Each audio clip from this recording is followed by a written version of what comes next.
온 인류가 동경하는 에베레스트 영봉에 한국인이 우뚝 섰습니다. 이것은 배달결의 슬기와 끈기를 세계 만방에 과시한 역사적인 순간이었습니다. 18명의 77 한국 에베레스트 원정대가 한국인의 강인한 의지와 신념을 대표하여 정상에 오른 고상돈 대원. 보라 자랑스런 태극기의 깃발은 그 억센 팔 위에서, 아니 이 지구의 지붕 끝에서 세차게 벌럭이고 있지 않는가. 1977년 9월 15일 낮 12시 50분 이 역사적 순간의 모습입니다. 우리나라에서 제일 높은 백두산보다도 3배 이상 더 높고 하늘과 땅이 맞닿는 에베레스트 8,848m의 최고봉에 우리의 태극기가 꽂힌 감격스러운 날인 것입니다. 1953년 에베레스트 최고봉에 오른 영국의 에드먼드 힐라리 경이 말했듯이 모험 없이 승리는 없다. 결국 용기 있는 자만이 영광을 누릴 수 있는 것이며 뜻이 있는 곳에 반드시 길은 있기 마련입니다. 세계에서 8번째 국가로 에베레스트 정상에 오른 18명의 77 한국 에베레스트 원정대는 산 교훈을 우리에게 심어주었습니다. 이제 여러분을 에베레스트 신비의 세계로 안내하면서 우리의 자랑스러운 대원들이 대자연 속에서 자기와 싸우며 이겨나가는 모습을 생생하게 보고 느낄 것입니다.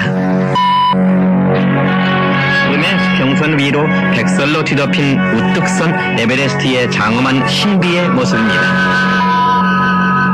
여기에 77 한국 에베레스트 원정대가 힘과 용기와 슬기로 이에 도전하고 있습니다. 가까이에서 본 에베레스트의 장엄한 모습입니다. 에베레스트 주위에 있는 봉우리들의 모습입니다. 에베레스트 부근의 봉우리의 모습입니다. 이것도 일종의 설벽으로서 희마 주름살처럼 되어 있습니다만은 이것을 히말라야의 주름살이라 부르며 전 세계에서 이런 모습을 나타낸 곳은 이곳밖에 없습니다. 에베레스트 정상에 오를 부푼 꿈을 안고 김포공항을 떠나기 전에 대원들과 환송객들이 함께 기념 촬영을 한 것입니다. 김포공항을 떠날 때까지 연습 중 설악산에서 새 동료를 잃으면서 4년간의 준비와 1억 3,348만 원의 경비가 소요되는 모금에서부터 장비 준비의 어려움도 잊은 채 이제 먼 험로를 다시 떠나게 되는 것입니다. 에베레스트에 가려면은 방콕에서 비행기를 갈아타고 네팔로 가게 되므로 방콕에서 쉬었던 라자 호텔입니다. 이 호텔 측에서는 한국 에베레스트 원정대를 위해서 50% 할인을 하는 특별한 환영을 베풀었습니다. 태국의 수도 방콕에 있는 유명한 사원들의 모습입니다.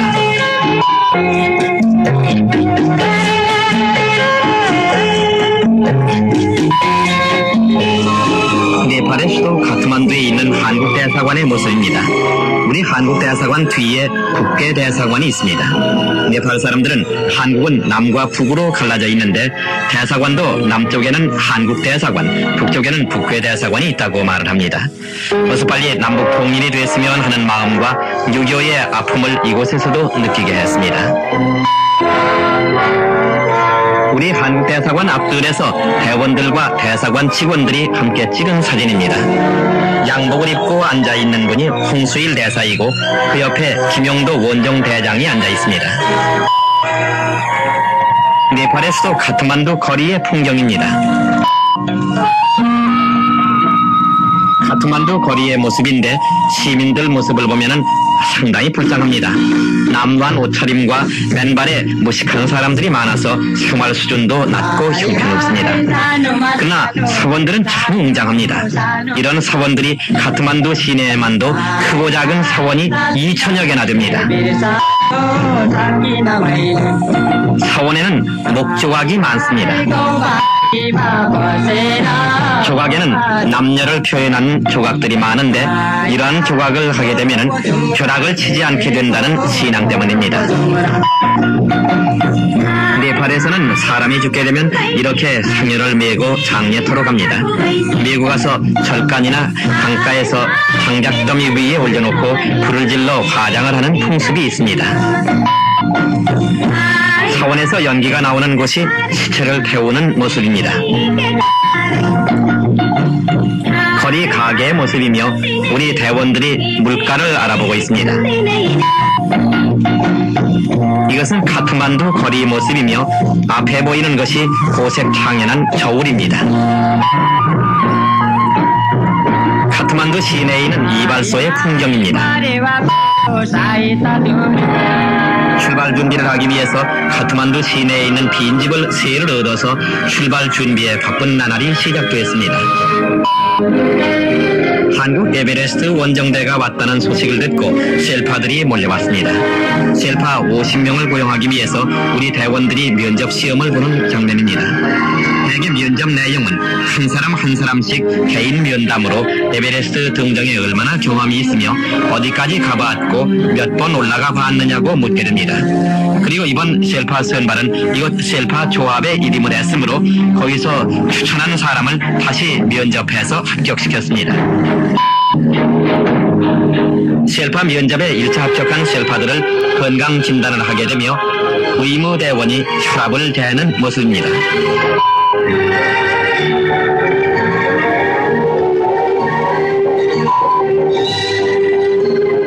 건강 진단을 마친 셀파들입니다.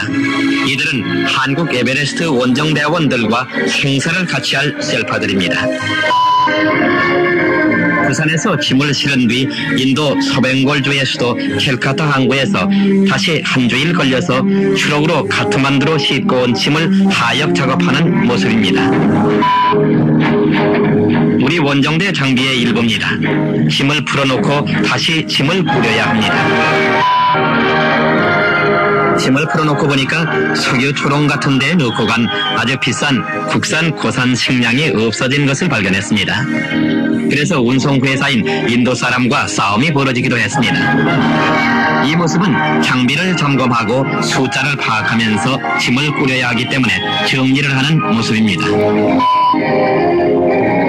한국 에베레스트 원정대 가족은 대원 18명과 셀파 등 고용인 36명과 네팔 정보연락관 1명으로 모두 55명에 이르렀고 뒤에 베이스캠프에 도착해서 활동할 아이스폴 셀파 25명 그리고 830명에 이르는 짐꾼인 포토까지 합하면 910명이나 되는 실로 엄청난 대규모였습니다. 카트만두에서 80km 떨어진 램산 고원까지 트럭으로 짐을 싣고 와서 내리는 모습입니다. 원정대원과 셀파들은 버스와 트럭으로 도착해서 짐을 정리하고 있습니다. 여기에서부터 자동차로 갈 수가 없고 걸어가야 하는데 포터들에게 짐표를 하나씩 나누어지고 한 사람이 30kg씩 되는 짐을 치고 약 20일간을 걸어서 올라가야 합니다. 이 사람을 보면 짐을 2개 졌습니다. 그러니까 남보다 2배나 더 벌겠다는 거죠. 60kg을 진 것입니다. 참으로 불쌍한 얘기입니다. 저 짐을 지고 20여일간 산길을 올라가야 하는 것입니다. 그 옆에 들고 있는 것이 우리나라의 농사용 비닐우인데 네팔에서는 굉장히 비쌉니다. 저걸 한 토만씩 잘라서 우비로 쓰도록 나누어 주었습니다. 그것이 그들의 재산이 되는 것입니다. 비닐공업은 네팔에 없는 것입니다. 선발대는 출발을 하고 일부는 남아서 정리를 하고 있습니다. 근처 강가에서 대원들은 목욕도 하고 한때 즐거운 시간을 보내기도 했습니다. 랩산 옆에 있는 아름다운 폭포수입니다. 마치 병풍과도 같습니다. 에베레스트 등반대에 많은 인명을 앗아갔던 마의 빅렬지대인 아이스폴을 통과할 때 쓸 우리 국산 3m짜리 알루미늄 사다리입니다. 알루미늄 사다리 한 개의 무게가 15kg밖에 안 되는데도 30kg짜리 짐은 지려고 해도 이것은 지지 않으려고 해서 짐값이 배가 뛰어 애를 먹은 것입니다. 알루미늄 사다리를 밑에 깔고 앉아서 포터들이 쉬고 있는 모습입니다. 맨발에 저 다리를 좀 보십시오. 하루에 저 사람들 노임이 우리나라 돈으로 720원입니다. 이 여자의 모습도 보십시오. 남편을 따라 나서서 하루에 720원을 벌겠다는 거죠. 그러나 이들은 참으로 온순하고 친절합니다. 말은 한마디도 통하지 않지만은 그저 묵묵히 자기 책임을 완수하곤 하는 것입니다. 고도 1000m에 있는 바까로라고 하는 출발하고서 첫날 밤을 지냈던 막영지입니다. 긴 것은 포타들이 지팽이로 쓰고 있는 것이고 그 옆에 장독칼 같은 것은 그 사람들이 허리에 차고 다니는 참 험상궂은 것입니다. 15살 정도밖에 안 돼 보이는 소년들도 30kg이나 되는 짐을 지고 새 다리 같은 가는 다리로 험한 산길을 가는 데는 참으로 눈물겨웠습니다. 그런데 소년들도 놀라웠게 담배를 피우고 있었습니다. 셀파인 남편이 산을 오르니까 아내가 저렇게 광주리 같은 것에 아기를 넣고 이마에 띠를 메고 따라가고 있는 모습입니다. 3일째가 되는 캠프지 모습인데 하루의 여정이 끝날 때가 되면 마을이 나타나곤 했습니다. 그래서 그곳에 텐트를 치고 야영을 하게 됩니다. 동네 처녀들이 모여서 약을 달라고 하는 모습입니다. 우리 원정대는 외국의 기록을 보고서 그 사람들이 원하는 회충약, 아스피린 등을 준비해 갔으므로 조금씩 지나는 마을마다 사람들이 오면 나눠주기도 했습니다. 네팔 산중에 있는 국민학교 모습입니다. 비가 많이 와서 원정대원들이 천막에 있는 것보다 나을 것 같아서 학교로 갔는데 밤이었으나 양초 한 자루도 없었습니다. 그래서 우리 대원들이 초를 갖다가 불을 켜고 하룻밤을 보냈습니다. 원정대원과 셀파 포터들이 산길을 오르다가 전부 같이 모여서 식사도 하고 간식도 하며 재미있는 얘기의 꽃을 피웁니다. 캐러반 도중의 모습입니다. 나무들의 모습인데 우리나라에서는 볼 수 없는 희귀한 식물들을 많이 볼 수가 있었습니다. 셀판이라고 하는 여자 포터들이 어려운 산길을 오르고 있습니다. 고도가 점점 높아져 가고 있습니다. 산길을 계속 오르는 장면입니다.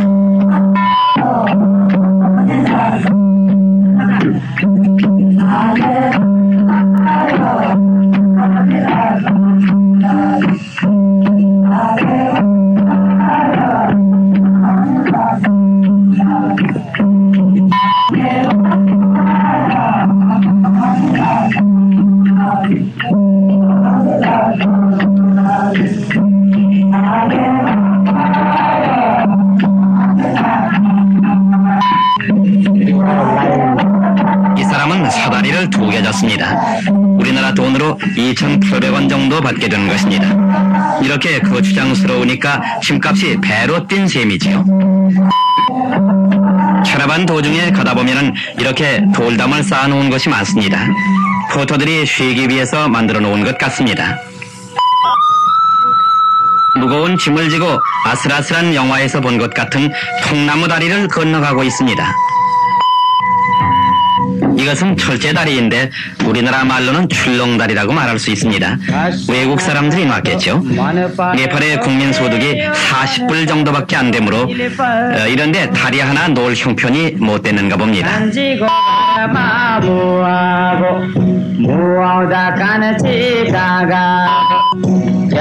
행진을 하다가 계곡을 건너기 위해서 우리가 가지고 가던 사다리를 설치하고 있습니다.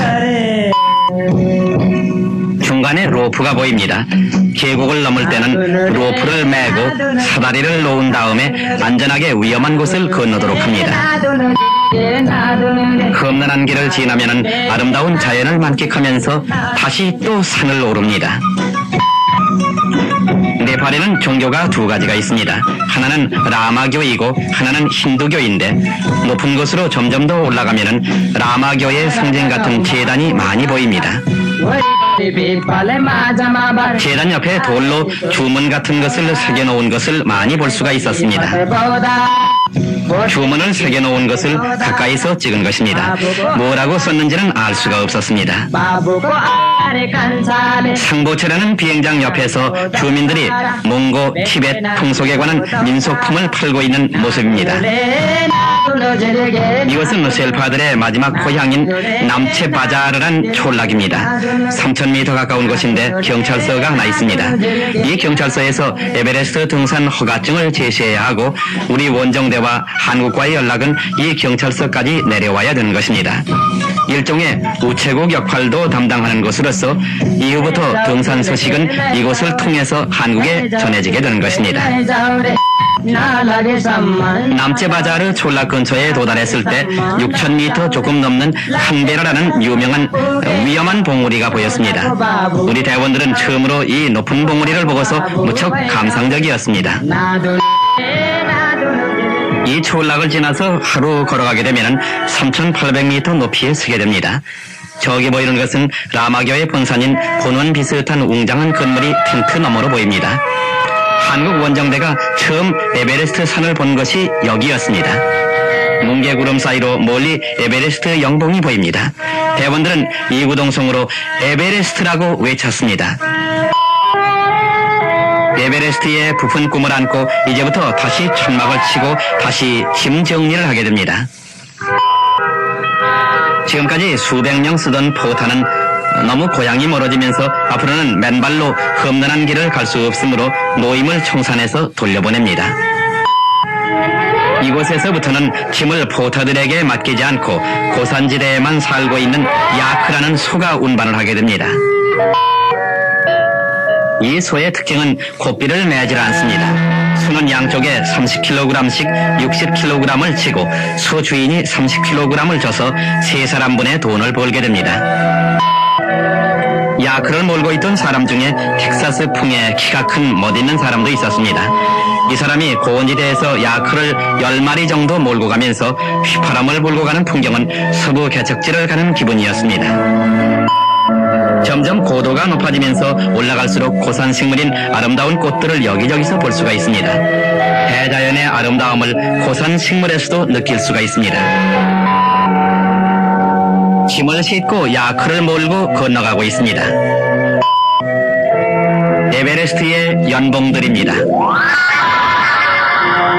에베레스트에는 6,000m 이상 되는 봉우리는 수없이 많고 7,000m 이상의 봉우리가 약 300개 정도나 됩니다.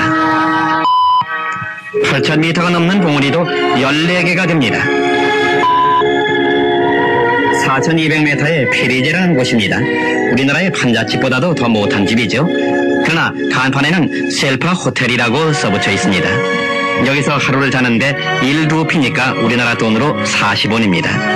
그렇다고 이 호텔에는 침구도 없고 바닥은 맨 흙바닥에 우리 대원들이 가지고 간 침구를 깔고 그저 비바람만 피하는 곳입니다. 세계 최고 높은 곳에 이 정도 호텔이 있는 것만도 다행으로 생각해야겠습니다. 여기서부터 처음으로 빙하가 나타나기 시작했습니다. 에베레스트의 봉우리들입니다. 저 중간에 시커먼 벽 밑에 하얀 선이 보이는데 그것은 삐죽삐죽한 빙산들로서 그 높이가 10m, 5m나 되는 것을 우리 대원들이 걸어가야 하는 것입니다. 이것도 삐죽한 돌 모양으로 보이지만은 빙하가 몰고 내려온 암석들입니다. 이것은 빙하지대의 모습입니다. 전면에는 돌밭으로 돼 있으나 돌 바로 밑이 모두 얼음입니다. 빙하의 모습입니다. 저 높이는 10m 정도가 됩니다. 저 큰 바위를 받치고 있는 것이 얼음입니다. 그 얼음이 녹지 않기 때문에 저렇게 오래 지탱이 되고 있습니다. 저런 버섯같이 생긴 바위들은 여러 곳에서 볼 수가 있습니다. 캐러반 21일 만에 베이스캠프 못 미쳐서의 모습입니다. 괴롭고 지겨웠던 캐러반도 이제 끝입니다. 정상으로 오르는 저 얼음 능선과 아이스폴이 대원들을 반기는 것입니다. 여기가 바로 베이스캠프의 모습입니다. 밑을 보면 네팔 사람들은 재단을 쌓고 향불을 피워 주문을 외면서 에베레스트 성신령에게 무사하기를 기원하고 있습니다. 베이스캠프에 우리의 자랑스러운 태극기와 네팔기를 매달은 베이스캠프의 전경입니다.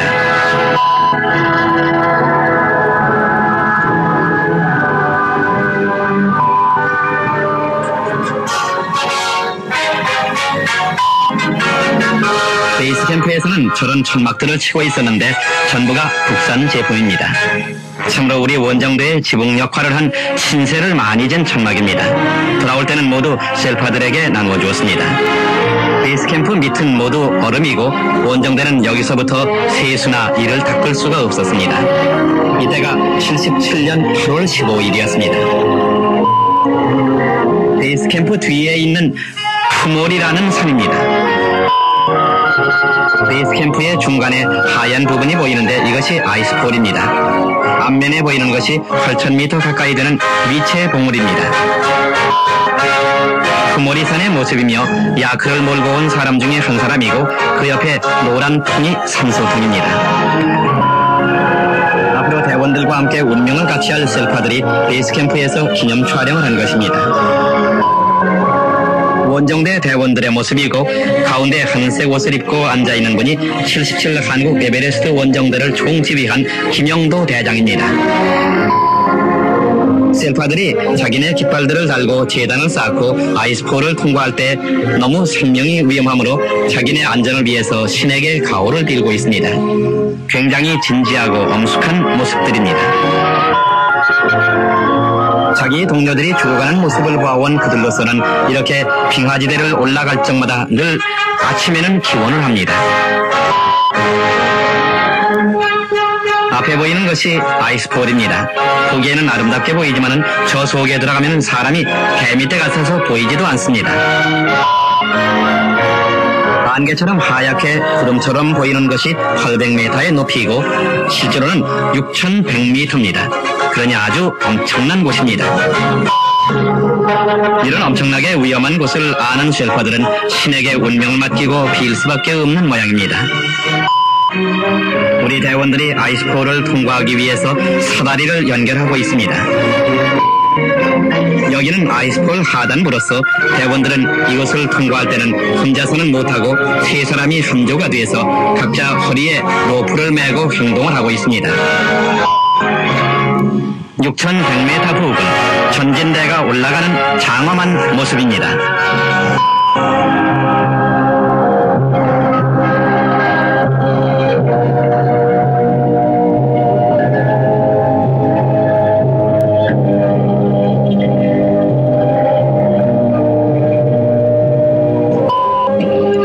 아이스폴을 통과하고 있는 모습입니다.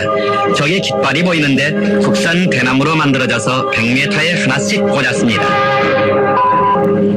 아이스폴을 대원들이 통과하기 위해서 사다리를 놓고 구덩이의 깊이가 하도 깊어서 무서워서 줄로 로프를 메고 있습니다. 대원들은 생명이 위험하므로 그냥 로프를 잡고 올라가지 않고 허리에 안전벨트를 매고 고리를 달고 로프를 연결시켜서 만약 발이 미끄러져 넘어지더라도 사람만은 로프에 매달리도록 완전 무장을 했습니다. 아이스폴을 올라가는 한 대원의 조심스러운 장면입니다.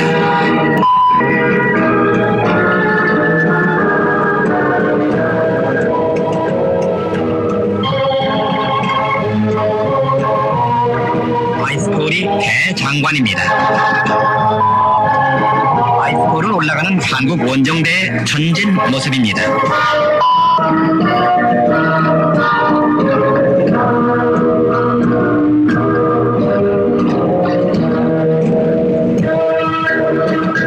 한 대원이 끈기 있게 올라가는 모습입니다.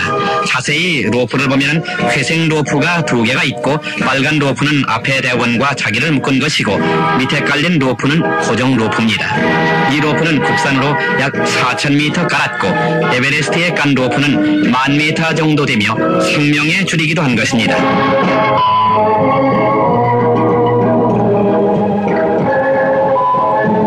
원정대 캠프의 전경입니다.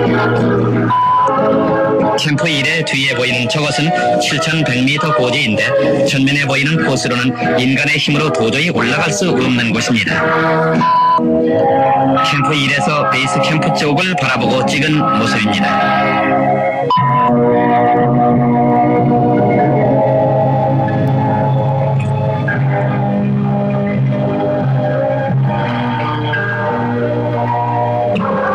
주위를 돌아보고 찍은 주위 산들의 자태입니다. 눈사태입니다. 이 눈사태는 굉음과 우레 같은 소리를 동반하는데 눈사태가 먼저 보이고 소리가 나중에 들려옵니다. 눈사태가 심할 때는 그 북풍 때문에 천막이 흔들리고 저런 눈사태가 오래 계속되면 한 산을 넘어서 산울림으로 다음 산까지도 눈사태를 몰고 오기도 합니다. 에베레스트 원정대의 생명을 뺏는 것도 눈사태가 가장 많은 피해를 갖다주게 되는 것입니다. 투모리봉 주위를 관찰하고 있는 대원들의 늠름한 모습입니다. 설빙에서 에베레스트에 오르는 길은 1분에 10발 정도가 적당하다고 하지만 한 번에 20발자국을 걷기도 무척 힘든 일입니다. 중간에 보이는 곳은 말이 골짜기이지 참으로 넓은 곳입니다. 좀 더 자세하게 보입니다만 거무스름한 구름같이 보이는 곳이 8,500m나 되는 로체 부분입니다. 하도 넓어서 빙빙 돌아서 그 먼 길을 가야 하는데 공기가 희박해서 100m 걷는데도 10분이나 걸립니다. 전면에 보이는 것이 8,500m의 로체 북정면의 모습입니다. 보기에는 얼마나 아름답습니까? 그러나 여기에 삶과 죽음에 교차하는 자연이 인간을 시험하는 곳이기도 합니다. 여기에서 우리 대원들이 눈보라 속을 전진하고 있습니다.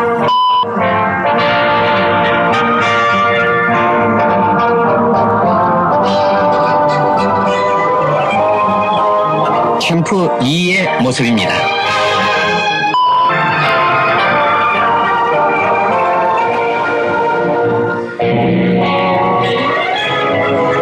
에베레스트로 가는 아이스폴과 빙하의 모습입니다.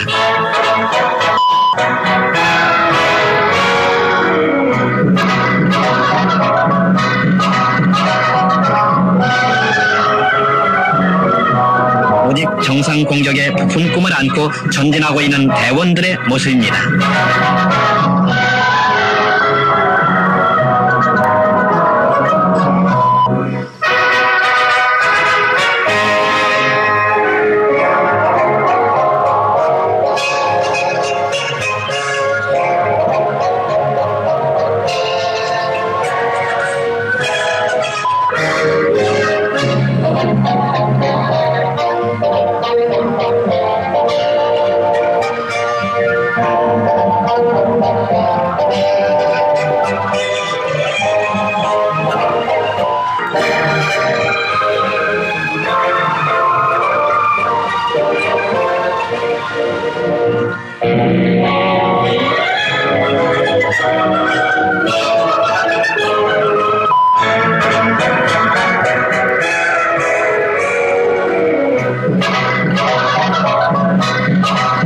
에베레스트 정상으로 가는 길을 가로막는 것은 크레바스다 빙하나 서론이 갈라진 틈을 사다리를 연결해서 건너가고 있습니다. 에베레스트 정상으로 가는 길을 가로막는 것은 크레바스와 빙하입니다. 서론이 갈라진 틈을 사다리를 연결해서 건너가고 있습니다. 이 사다리를 보면 크레바스의 규모를 짐작할 수가 있을 것입니다. 이 크레바스 전면에 보이는 것이 에베레스트입니다. 앞에 상단부에 시커멓게 보이는데 이것이 남벽으로 아직도 기록을 깨지 못하고 있습니다.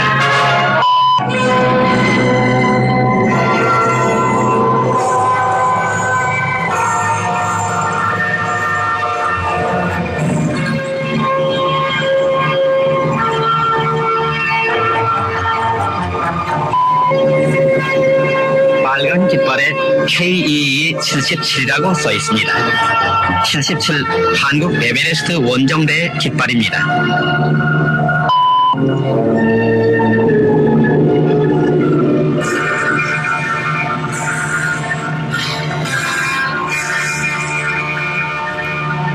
(6,500m의) 제2캠프 전진 캠프에 셀파들이 짐을 지고 올라오는 모습들입니다.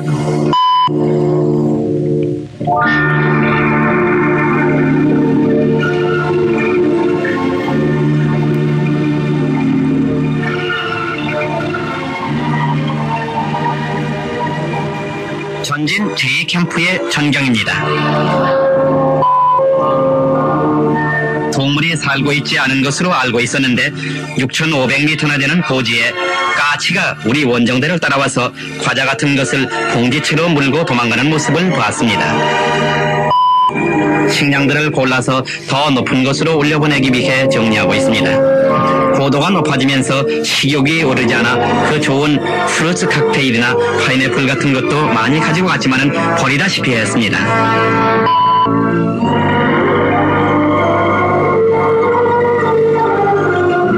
고도에서 산소를 공급해주는 산소통들입니다. 가느다란 산소통은 불란서 제품이고 통통하고 큰 것은 미국 우주인들이 사용하는 나사 제품입니다. 나사제 산소통 50개는 박상렬 대원의 1차 공격 때 거의 다 쓰고 불란서제 50개는 고장이 나서 쓰지를 못해 나중에 돌아와서 변상을 받기도 했습니다. 이 불란서제 산소통 고장만 없었더라고 해도 더 정상에 올려보내서 기록을 갱신할 수도 있었습니다. 다행히 정찰 도중 74년 불란서 원정대가 불의의 눈사태로 잃어버린 산소통 13개를 찾아 쓰게 된 것입니다. 운이 좋았다고 할까요? 대원들과 셀파들에게 산소 마스크의 사용법을 다시 한번 가르치고 있습니다. 눈앞에 펼쳐진 로체 페이스는 8,500m나 되는 엄청난 곳입니다. 저 수능을 대원들이 올라가서 중간에 7,500m 되는 곳에 제3 캠프를 설치해야 됩니다.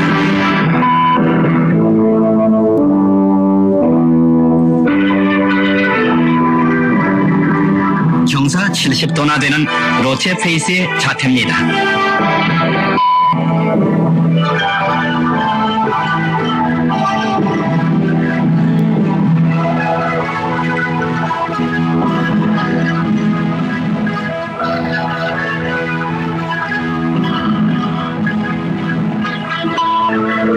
산이 이렇게 아름다울 수가 있을까? 골짜기의 설릉을 넘으면 로체 페이스는 더욱 신비로운 모습으로 시시각각 변합니다. 정상에 오르기 전까지는 다시는 돌아오지 않겠다며 굳은 결의를 보였던 셀파 앙푸르바도 망설였던 위험하고 험난한 신비의 세계인 제3 캠프지 정찰을 위해 나서는 대원. 6,500m에서 7,500m로 올라오는 모습입니다. 앞에 로프가 보입니다마는 고정 로프에다 스위스제 류마르라는 등반구를 붙여서 쭉 밀고 매달려서 올라가게 되는데 류마르라는 기구는 톱니바퀴 같은 것이 붙어서 밀면 앞으로 나가고 잡아당기면 안 내려옵니다. 지금 그것에 매달려서 안간힘을 쓰고 올라가는 모습입니다. 에베레스트 7,500m에서 8,000m로 올라가는 모습입니다. 산에 비죽한 봉우리들이 보이는데 스위스 원정대가 왔을 때 너무나 힘이 들고 위험한 곳이어서 제네바 슈퍼라고 명명을 했는데 오늘날 세계 등반사에 남은 곳입니다. 제2캠프에서 제3 캠프지로 가는 코스입니다. 저기에 빨간 로프가 보입니다. 이 로프에 대원들은 몸을 의지하고 가파른 수론을 오르는 것입니다.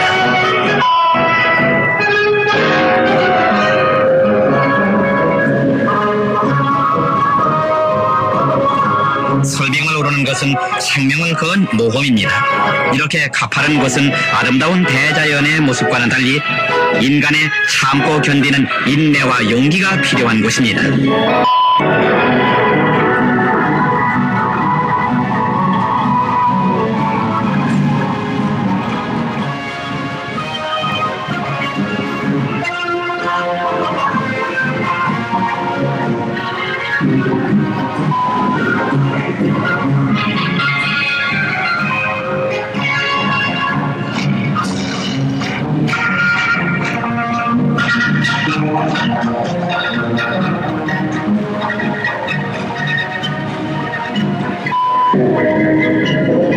마지막 에베레스트 정상 동정의 최전방기지인 제3 캠프에 도착한 것은 77년 9월 6일이었습니다. 77년 7월 6일 원정대 분대가 카트만두에 도착한 지 3개월 만에 소치된 제3 캠프의 모습입니다. 제3 캠프로 전진하고 있는 대원들이 거벌을 내딛는 모습입니다.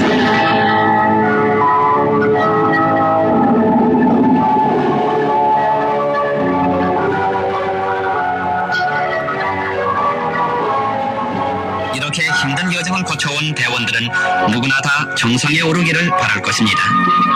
김영도 대장은 무거운 입을 열고 드디어 정상에 올라갈 공격조를 발표합니다.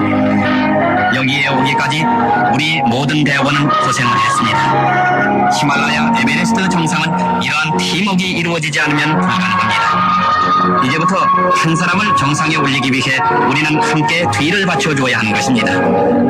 김영도 대장은 말을 잇지 못하고 눈물을 흘립니다. 마치 시험 발표를 기다리는 학생과도 같은 대원들의 심정일 것입니다.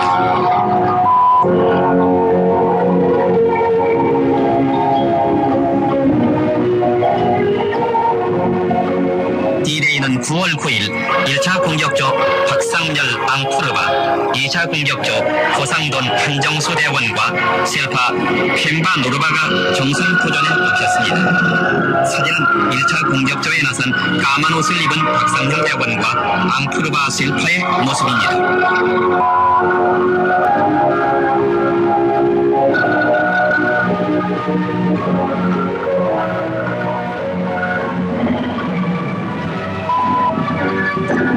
이기고 돌아와다오. 간절한 온 국민의 관심과 17명 대원을 대표하여 힘찬 정상 등정의 꿈을 안고 출발하는 박상렬 대원과 앙푸르바. 둘 다 새까만 안경을 끼었습니다.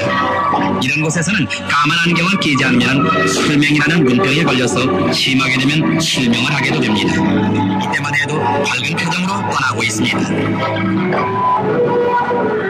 17명의 대원들의 한을 풀어줄 이 땅덩어리의 마지막 끝을 찾아가는 이 도전자를 위해서 전 대원이 말없는 기도와 환성을 보내는 모습입니다.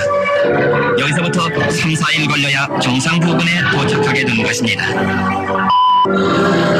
제1차 공격조가 정상 100m를 남겨놓고 힐라리 침리를 올라선 그 순간 산소가 떨어졌습니다.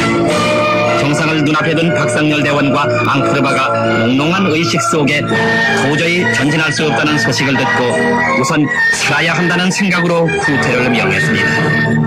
첫 정상 등정의 꿈이 무너진 소식을 듣고 침울한 대원들의 모습이며 무산소로 살아서 돌아오기를 기다리는 숨막힌 순간입니다. 8,600m에서 무산소로 밤을 세우고 8,800m에서 14시간의 포트 끝에 박상렬 부대장과 앙푸르바란 초인적인 포트 끝에 살아서 돌아왔습니다. 이 투지야말로 히말라야 등반 사상 등정 못지않게 대기록을 세웠다고 하겠습니다. 동상에 걸린 박상렬 대원이 정상 공격의 꿈을 이룬 채 캠프에서 치료를 하고 있습니다. 9월 15일 오전 5시 30분 고상돈 대원이 펜바 노르브와 에베레스트 정상을 향해 전진 제후 캠프를 떠나는 날, 대원들의 마음은 하나로 뭉쳐져 마지막 성공을 간절히 바랐습니다. 하늘이 무너져도 꼭 정상의 태극기를 꽂고서야 돌아가겠다는 고상돈 대원의 집념은 불타고 있었습니다. 정상을 거의 다 올라간 고상돈 대원의 믿음직한 거보의 발자취를 보십시오. 이 뒤에 로프는 뒤따라가는 셀파 펜바 노르브의 허리에 매져 있습니다. 운명과 영광이 교차하는 길을 오르는 순간입니다. 머리에는 푸른 하늘을 이고 백설의 벌판을 우직스럽게 헤쳐나갑니다. 1시간 40분쯤 지나서 1차 공격조가 남겨놓은 산소와 박상렬 대원이 남겨놓은 마스크를 발견하고서 고상돈 대원은 정신이 더욱 또렷해졌습니다.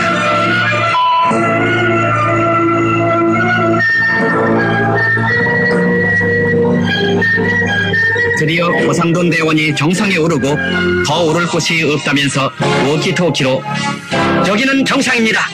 지금 막 여기에 올랐습니다. 우리가 이곳에 오른 것은 대장이가 전 대원의 집념의 결과입니다." 이렇게 보고하는 역사적인 순간입니다. 1977년 9월 15일 낮 12시 50분 마지막 캠프를 떠난 지 7시간 20분. 얼마나 애타게 기다렸던 순간인가. 이날이 있기까지 얼마나 값진 피와 땀을 흘렸으며 희생이 많았던가. 세계로 뻗어가는 한국인의 의지, 저 고상도 내원의 우뚝 선 팔뚝 위에 흘러기는 태극기의 자랑스러운 모습을 보십시오. 배달결의 슬기와 끈기를 온 세계에 흘러기고 있지 않습니까? 한평 남짓한 에베레스트 최정상의 땅, 하늘과 땅이 맞닿는 거대한 히말라야의 영봉을 거느린 대사령탑 위에 한국인의 용기가 꽂혔다.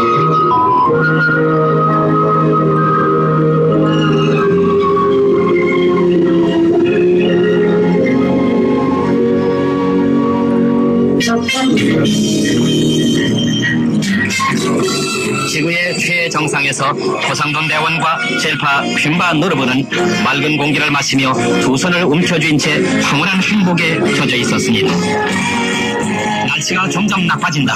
빨리 사진 찍고 하산하라는 김영도 대장의 지시에 정신을 차린 고상도 내원은 먼저 가슴에 품고 있던 최순남 경찰대장과 송준송, 전재훈 대원 등 설악산 훈련 중 숨진 3명의 조난대원 사진과 함께 성경책을 묻고 있습니다. 우린 어떤 일이 있어도 에베레스트에 갈 것이라던 숨진 새 대원의 한도 이제 풀렸으리라. 오 영원히 잊지 못할 에베레스트 백설의 성이여, 얼음의 피라미드여, 우리는 왔노라. 그리고 올랐노라, 보았노라. 용감한 한국의 젊은이들이 세계 정상에 섰노라고 소리쳐 외쳐봅니다.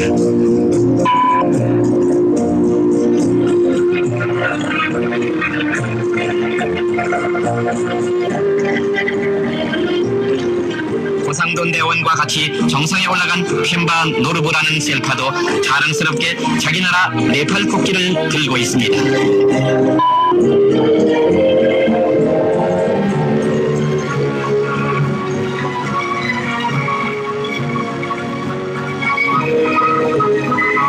베이스캠프에 돌아온 고상도 내원과 휀바 노르브를 부둥켜 안고 환희에 넘쳐있는 우리 한국 원정대의 모습입니다.